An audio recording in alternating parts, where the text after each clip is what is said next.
What's going down on Homestead? Shalom, Sister Ribka. Sister Zion. Shalom, Sister Lydia. And welcome again to The Rock.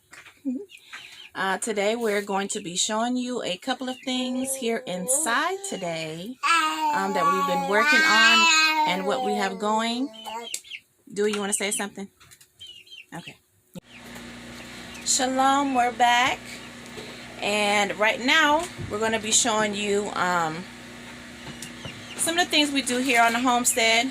As you can see, we have the sewing machine here, and I have a pair of children's pants, sweatpants that we have. They're in very good condition,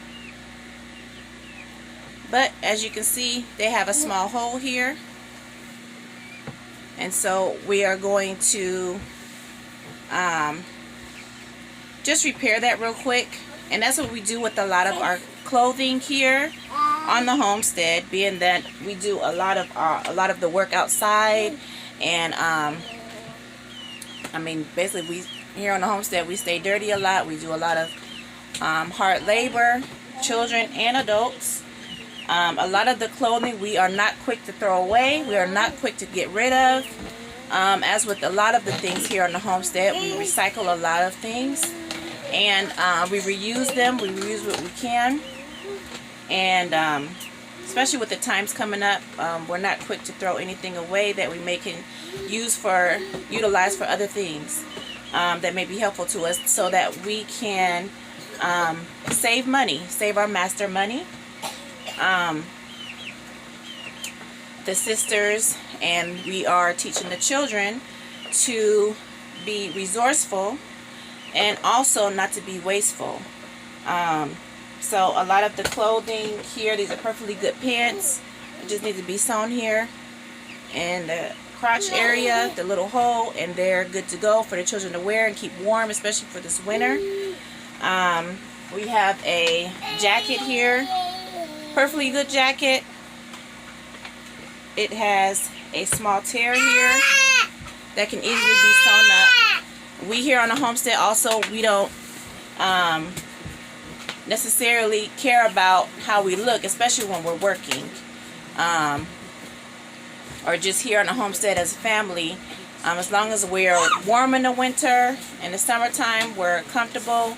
Now when we go out and fellowship, or if we haven't fellowship, and of course we like to look nice, but as far as working or just everyday life here on the homestead, as long as we are, covered appropriately, we have good clothing here, we are not picky about how we look. So a patch here, a patch there, things that are repaired on the clothing, it really doesn't bother us, and we don't see any reason why that should be an issue. So here we have a lot of the clothing. We're just showing you some of the clothing. Like this skirt was saved, so we can make longer skirts for the girls. We can add jean material, whatever type of material, fabric that we have, and make a longer skirt for the girls. It was a dress. The top was cut off, probably was damaged, but we save whatever we can on the clothing that we have, and we use it for another project or something that we have, so that we're not, constantly at the store buying new things when we can use what we have. So there's a skirt there, another skirt there. The top was cut off, but the bottom is still in good, good use. So we would just add fabric to the bottom to make it longer for the girls, and then they have a skirt to wear for working outside or just everyday wear. We have some shirts here. This is the back of a shirt that was cut off. It was a shirt that had symbols on it, or maybe, something that we don't agree with. We just cut off that front part, burned or threw that away, and we kept the back part for another project or something, either some kind of patchwork or something that we're working on that we need a piece of material for, and we'll just grab this and use it.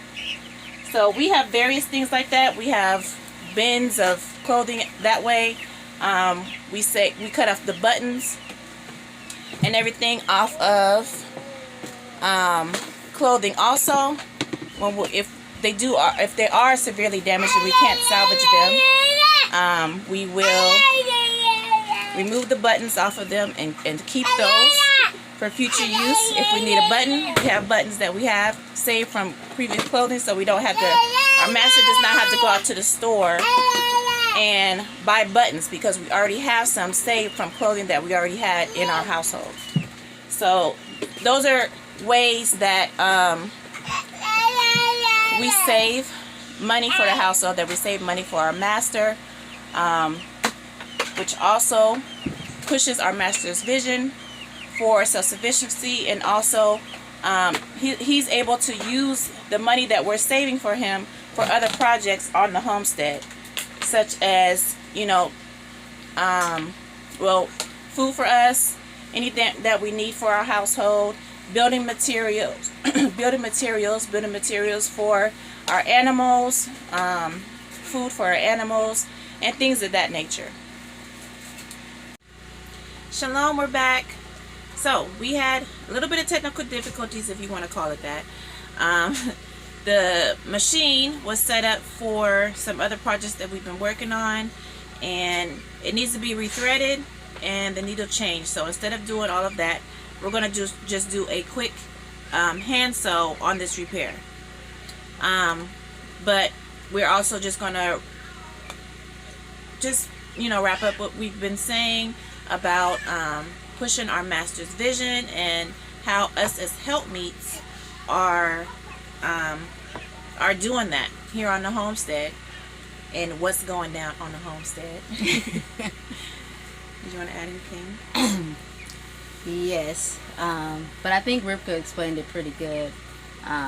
You know, everything we do is to push our master's vision, and we're included in this vision. So there are things that we do that that we like and we enjoy, but there's a bigger purpose to it. It's not just to do it just because. It's not some fad. It's not some trend going on. It's our way of life.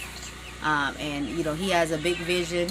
And to be honest, I couldn't have done it by myself with our master and just me trying to do all these tasks by myself.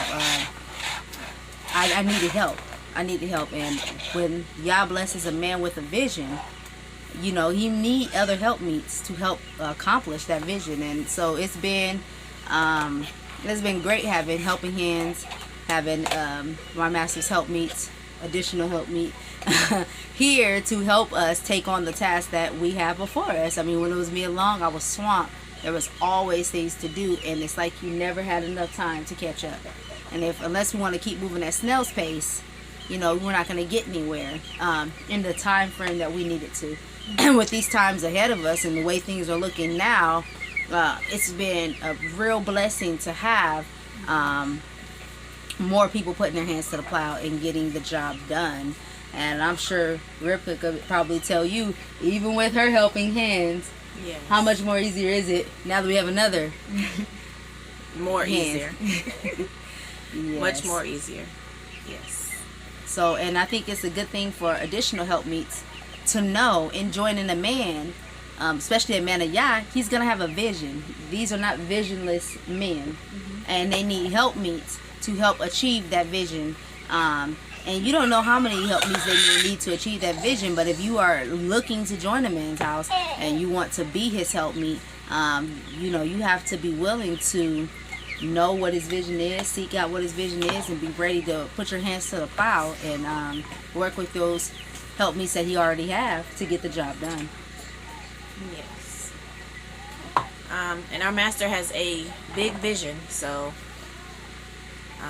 all these many hands that our master has been blessed, and we've been blessed for, you know, us to be added to his home, makes his vision, pushes his vision the more. And so, like the Bible says, many hands make light work. So all of our many hands and us working together, us being in one accord and one flesh with our master, pushes his vision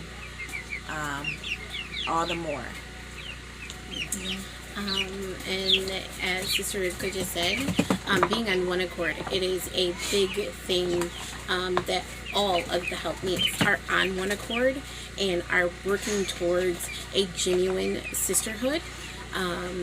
With that, and everybody's not going their own separate ways. This really pushes our master's vision when we're working together. So, God bless. If you are not on one accord with your sisters, the vision just gets held up or discarded, or no longer it's become stagnant. It's not being moved forward because that means you're pushing your own agenda. So it is always better that the sisters are on one accord with one another, that they get along, and that they truly want the same thing, which is what their master wants. And if you have that, you could get somewhere. Things will get done. And with that, I hope this video was helpful. I hope y'all like what you all been seeing on the homestead and the things that we are doing. And we still have many other things that we are doing. And maybe we'll show y'all another video or another episode of what's going down on the homestead. But until next time, shalom. Shalom.